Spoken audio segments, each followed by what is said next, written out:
मिठाई वाला। मिथुन सागर नामक एक नगर में था एक मशहूर मिठाई की दुकान, किसान वाला मिठाई। दुकान का मालिक था रणवीर अग्रवाल।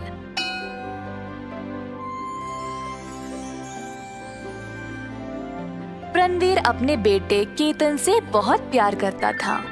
केतन के साथ एक और लड़का था, शंतन। शंतन अंजया का बेटा था जो रणवीर के लिए काम करता था। अब शंतन तो केतन का सगा भाई तो नहीं था, पर दोनों को रणवीर ने साथ साथ बड़ा किया। केतन ने अपनी पढ़ाई जारी रखा, पर शंतन पढ़ाई छोड़कर मिठाई की दुकान पर काम करने लगा।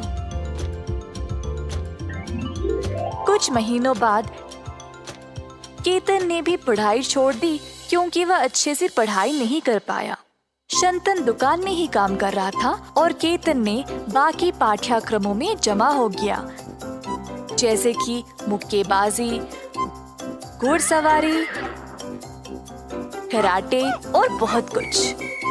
बहुत सालों तक केतन संघर्ष करता रहा,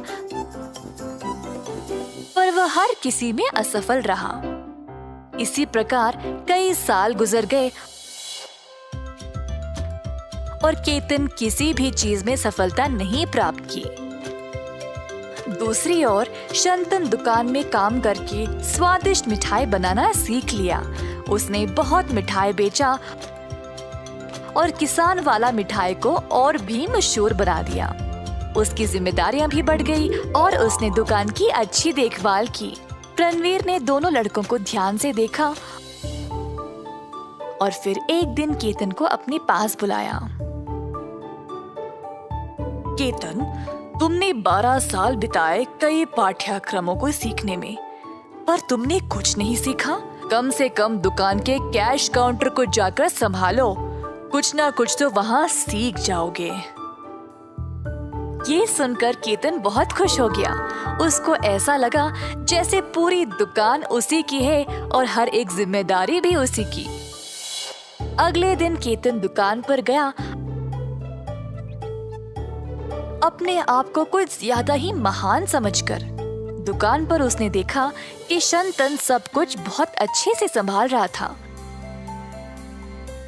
किसी ने केतन को भाव ही नहीं दिया और केवल शंतन की बात ही सुन रहे थे। केतन को जलन होने लगी और उसको समझ नहीं आया कि वह क्या करे। दिन समाप्त होने के बाद जब शंतन काम करने वालों को तनख्वाह दे रहा था, तब केतन बीच में आया और उसके हाथ से पैसे छीन लिए। ये मेरी दुकान है और अब से पैसे मैं ही संभालूंगा। उठो यहाँ से और जाओ। शंतन ने कुछ नहीं कहा और चुपचाप वहाँ से चला गया। केतन अब काम करने वालों को पूरी तनख्वाह देने के बजाय आधा ही देने लगा। दुकान के लोगों को निकालकर दूसरे काम वालों को ले आया, जिनको मिठाई बनाने के बारे में ज्यादा कुछ पता भी नहीं था। शंतन ये देखकर केतन के पास गया और बोला, अगर तुम ऐसे कर्मी को काम पे रखोगे तो हम अच्छी मिठाई कैसे बना पाएंगे?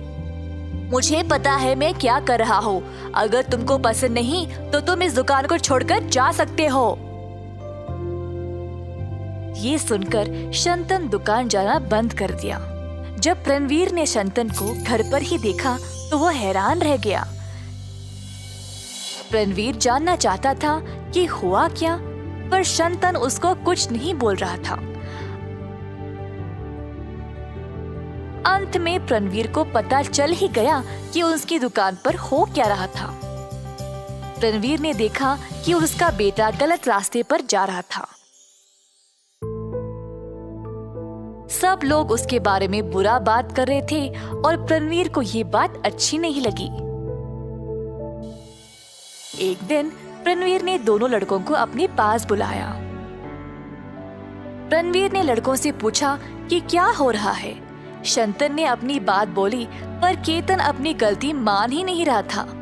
रणवीर को पता था कि गलत कौन था। वह जानता था कि शंतन की वजह से ही दुकान का अच्छा नाम बना था। अंत में रणवीर ने शंतन को दुकान का मालिक बना दिया। ये देखकर केतन और भी नाराज हो गया। पिताजी, आपने ये ठीक नहीं किया। तुम किसी काम के लायक नहीं हो और उसके ऊपर तुम इतनी ईर्ष्या और गुस्सा दिखाते हो। इस तरह तुम एक अच्छा जीवन नहीं बिता सकते। तुम मेरी एक ही औलाद हो और मैंने 12 साल इंतजार किया तुम में बदलाव देखने के लिए, पर तुम इतने लापरवाह बन गए। अब तुम जो भी कहो, मैं निर्णय ले चुका हूँ। केतन घर छोड़कर चला गया और शंतन ने दुकान की सारी जिम्मेदारी ले ली और उसको फिर से अच्छे से चलाने लगा। बहुत दिन बीत गए और केतन को बाहर भी कोई नौकरी नहीं मिली। घर वापस आकर उसने अपने पिता से माफी मांगा। रणवीर ने केतन को माफ कर दिया और उसको शंतन का सहायक बनाया। कुछ ही समय बाद केतन ने शंतन से बहुत कुछ सीख लिया। दोनों भाइयों की तरह रहने लगे, एक दूसरे की सहायता करते हुए। इस कहानी से हम ये सीखते हैं कि कोई भी काम अगर मन लगाकर करोगे तो अवश्य